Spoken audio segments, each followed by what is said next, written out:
السلام علیکم ګرانو دوستانو. نن به زه تاسو ته د کرکټ په هکله باندې یو څو تازه او ډېر مهم خبرونه درکړم چې خاص کار زه به تاسو ته د افغانستان رشید خان په هکله باندې یو ډېر زبردست او د خوشحالۍ خبر درکړم چې رشید خان په یو بل لیک کې اخیستل شوی ده. دغه نه علاوه به زه تاسو ته د افغانستان او د بنګلادیش چې کومه اولنۍ 50 اوریزه لوبه ترسره کیدونکې ده دغه لوبې په هکله به مهم معلومات درسره شریک کوم. او پاکستان سوپر لیګ کې دغه سیمي فاینلونه چې کوم دي دغه کله ترسره کیږي، یعنی د حضرت العزازي د لوبه کله او په څو بجو باندې به ترسره کیږي هغه به هم زه تاسو ته وایم. مهم معلومات در سره شریکوم. ویډیو تر اخره پورې وګورئ، په هر څه به تاسو پوه شئ.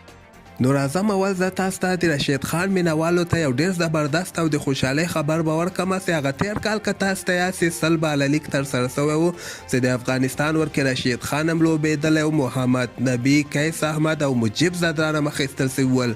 دغه لوبغاړي په ډېره قیمته بیه باندې اخیستل شوي ول. دغه کال ته به یو ځل بیا سل باله لیک په انګلند کې ترسره کیږي او دغه د اګست میاشته کې به که خیر ترسره کیږي. خو ښه خبر پکې دا ده چې د افغانستان رشید خان کوم ټیم چې تېر کال اخیستلی و هماغه ټیم کې به یو ځل بیا که خیر لوبه ترسره کیږي، یعنی رشید خان یو ځل بیا ځان سره ساتلی ده، ریټین کړی ده.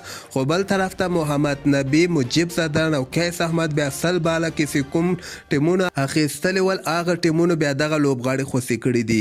فلحال خو خیر د افغانستان رشید خان به په سل باله لیک کې لوبیږي. دغه مارچ میاشتې راتلونکې میاشته چې کومه ده څلورم هفته کې به که خیر د سل باله لیک کې کوم انټرنیشنل لوبغاړي اخیستل کیږي د هغې به موږ ته معلومات وسي. خو فلحال د افغانستان رشید خان به په سل باله لیگ کې حتماً لوبیږي. بل به زه تاسو ته د افغانستان او د بنګلادیش چې کومه اولنۍ 50 اوریزه لوبه ترسره کیدونکې ده دغه لوبه به که خیر اریانا تلویزیون چې کوم ده د افغانستان ډېر مشهوره چینل ده، په دغه کې موږ او تاسو دغه لوبه لایف کتلی سو. دغه لوبه د چهارشنبې په سهار ټایم کې د افغانستان په وخت باندې 9:30 بجې شروع کیږي. اریانا تلویزیون باندې لایف نشر کیږي او په یوټیوب کې د بنګلادیش یو چینل ده، په هغه کې تاسو دغه لوبه لایف کتلی شئ. خو بل طرف ته حشمت الله شهیدي پوره امیدوار ده، یعنی دی وایي چې زه خپل لوبغاړو باندې ډاډه یم ځکه بنګلادیش کې مې یوه مرکه کې ده دا خبره وکړله چې د موږ لوبغاړي ډېر ښه فارم کې دي، بیټسمینان موږ سره ښه دي، ځوانان موږ سره ښه دي، سپین بالران موږ سره ښه دي او بنګلادیش ته هم ډېر غټ پلین نیولی ده او که خیر موږ به بنګلادیش نه حتما دغه مهمه لوبه ګټو. دې نه علاوه به زه تاسو ته دغه پاکستان سوپر لیګ په هکله باندې مې یو خبر درکړم چې پاکستان سوپر لیګ کې سبا ته چې کومه چهارشنبې په ورځ باندې دغه لوبه ترسره کیدونکې ده دغه د لاهور قلندر ملتان سلطان سره لوبیږي.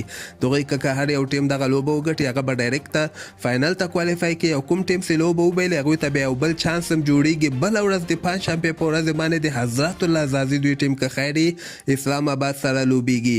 هغه لوبه ډیره مهمه ده. هر یو ټیم چې هغه لوبه وګټي بیا دغه لاهور قلندر او ملتان سلطان کې هر یو ټیم لوبه بایللي هغوی سره 25 یعنی د جمعې په ورځ باندې یو ځل بیا که خیري لوبیږي. نو د پېښور زلمی یعنی د حضرت العزازي دوی ټیم لپاره دغه لوبه مهمه ده چې اسلام آباد ته ماتې ورکړي او سیمي فاینل ته کوالیفای وکړي.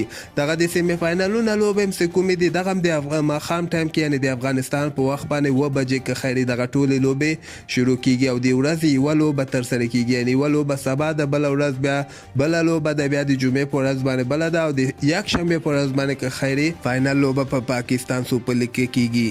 او د نه علاوه به زه تاسو ته ووایم چې آیرلینډ او دوبۍ چې کوم دي دغه دوه ټیمونو نړیوال جام کپ کال 2022 چې کوم استرالیا کې ترسره کیږي هغه ته یې کوالیفای کړی ده.